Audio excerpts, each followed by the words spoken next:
Aku memeriksa ponsel lagi dan lagi, tetapi tidak ada pesan. Sekarang jam 1 siang, tapi masih belum ada panggilan atau pesan darinya. Dia biasanya mengirimiku pesan di pagi hari. Sebuah pemikiran terus muncul di benak aku. Mengapa dia tidak mengirimi aku pesan sampai sekarang? Sambil memikirkannya, aku melihat kilas balik tentang bagaimana semuanya dimulai. Bagaimana dia memasuki hidup aku. Bagaimana aku mencoba membatasi kehadirannya, tetapi tidak dapat menghentikannya. Dengan berlalunya hari, dia menjadi semakin penting bagi aku. Dia adalah salah satu hal yang sangat indah dalam hidup aku, yang aku coba sembunyikan dari semua orang. Dia adalah kekasih rahasiaku, dan aku adalah pengagum rahasianya. Dia membuatku merasa bahagia. Hatiku tenggelam ketika dia pergi, dan aku menunggu kabar darinya setiap hari. Sekali lagi, aku mengangkat telepon aku dan meriksa setiap tidak ada pesan. Hatiku mulai tenggelam. Kami berbicara pada hari kerja saat bekerja di kantor kami. Senin sampai Jumat, 9 hingga 7, sangat berarti bagi kami berdua. Karena ini adalah saat-saat ketika kami mendapatkan waktu untuk berbicara dan lebih mengenal satu sama lain. Sulit bagiku untuk melepaskan hari itu. Ini hari Jumat, dan kami tidak berbicara pada akhir pekan. Bagaimana aku bisa mengatur tanpa berbicara dengannya selama lebih dari 3 hari? Aku tidak pernah ingin akhir pekan ini datang. Sangat menyakitkan. Menunggu hari Senin agar aku dapat mendengar kabar darinya. Sekali lagi, aku menunggu pesannya pada hari Senin. Berjam-jam berlalu, tetapi tidak ada pesan darinya. Aku berpikir untuk meneleponnya, tapi aku tahu aku tak bisa. Aku berada dalam dilema yang luar biasa, merasa tidak berdaya.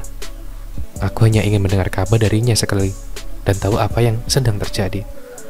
Mengapa dia tidak berbicara dengan aku? Seminggu telah berlalu seperti ini. Tidak ada kontak. Aku depresi. Aku memutuskan untuk menelponnya hari ini hanya untuk mengkonfirmasi keberadaannya. Tapi aku menunggu. Dan kemudian aku mengirim SMS padanya. Aku sedang menunggu centang biru.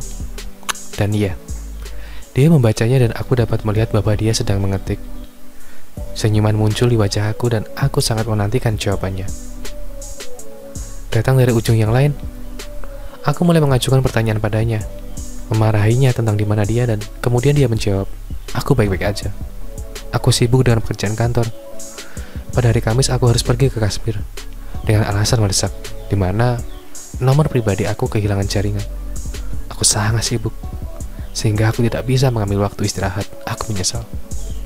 Aku merasa santai, tetapi pada saat yang sama juga aku menyadari betapa pentingnya dia bagi aku. Awalnya, aku tidak membiarkan dia memasuki hidup aku. Tapi aku tidak membiarkan dia pergi. Aku tidak pernah merasakan intensitas hubungan kami sebelumnya. Aku sudah semakin menyukainya sekarang. Dan tiba-tiba aku menyadari bahwa kami berdua sudah menikah dan memiliki tanggung jawab terhadap keluarga dan pekerjaan kami. Inilah yang dia lakukan. Aku tidak berada di manapun dalam hidupnya pada minggu sebelumnya. Aku bertanya-tanya, apakah aku berada di jalur yang benar atau tidak? Haruskah aku terus mencintainya seperti ini atau menahan diri? Aku kembali merasa tidak berdaya dan bingung tentang babak baru dalam hidup aku ini. Jangan lupa untuk subscribe dan juga nyalakan loncengnya supaya kalian terus mendapatkan informasi terbaru dari channel ini.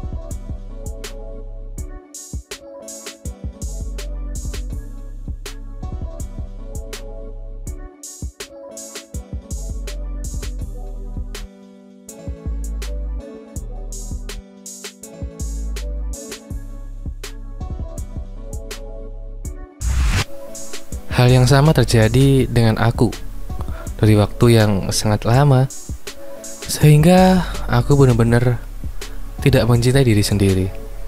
Tetapi, suatu hari seorang peri datang untuk istirahat tidur dan membuat aku menyadari bahwa siapa tentang diri aku sendiri, seolah dia tahu lebih dari aku. Itu seperti mimpi buruk.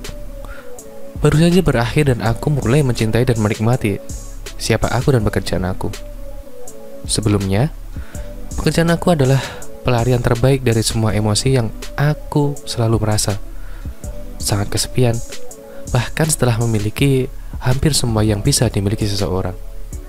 Tetapi, aku kekurangan satu hal, dan itu adalah satu pasangan yang dengannya aku dapat berbagi perasaan dan beban, kegembiraan, dan hal terendah, dan lain-lain. Aku mulai menyukai pekerjaan baruku, bahkan menyukai peri itu sendiri. Dia cantik, sederhana, manis, murah hati, dan terbaik yang bisa dipikirkan siapapun. Sahabat terbaik, siswa terbaik, terbaik pada anak, terbaik dalam segala hal. Tetapi, dia tidak pandai mengenali orang tentang siapa yang buruk atau apa miliknya, atau intensitasnya. Fase mencintai hidup berlangsung selama 7 bulan, yang panjang dan indah. Tapi akhirnya berakhir.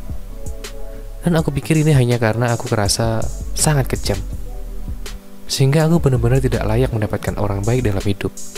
Atau dia tidak dapat mengenali aku dengan benar-benar dan pada satu orang. Hari pagi aku hitam karena cahaya aku hilang dan harapan aku hilang. Dia selalu menyemangati aku seperti yang pernah dilakukan orang lain, dan aku pikir dia memahami lebih dari yang bisa dilakukan siapapun. Dia selalu bersamaku, dan aku kecanduan padanya. Tetapi sekarang aku benar-benar menangis sepanjang malam karena ketidakhadirannya, dan dengan rasa penyesalan yang telah menyakitinya, dengan kata-kata kasar, dan dunia sekarang lebih buruk dari aku daripada sebelumnya.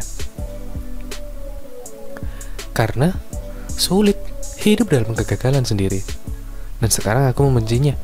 Hidup aku lebih dari sebelumnya dan masuk, dan tentunya masih mencoba untuk mencari tahu siapa aku tanpa peri itu. Setiap orang membutuhkan pasangan seperti aku, orang yang mengalami gangguan mental, yang hidup dengan obat-obatan, mencoba mencari tahu dosa-dosanya yang telah dia lakukan, tetapi tidak dapat mendapatkan siapapun dari itu. Aku pasti telah melakukan begitu banyak dosa karena aku tidak mendapatkan apapun yang aku cintai dengan adil. Tapi bahkan ini tidak berlangsung lama, dan setelah berbulan-bulan atau bahkan bertahun-tahun, aku melihat diri aku berdiri di belakang aku, menangis sendirian, berjuang sendiri, menunggu tangan cinta dan rasa peduli dan jalan keluar dari penyesalan.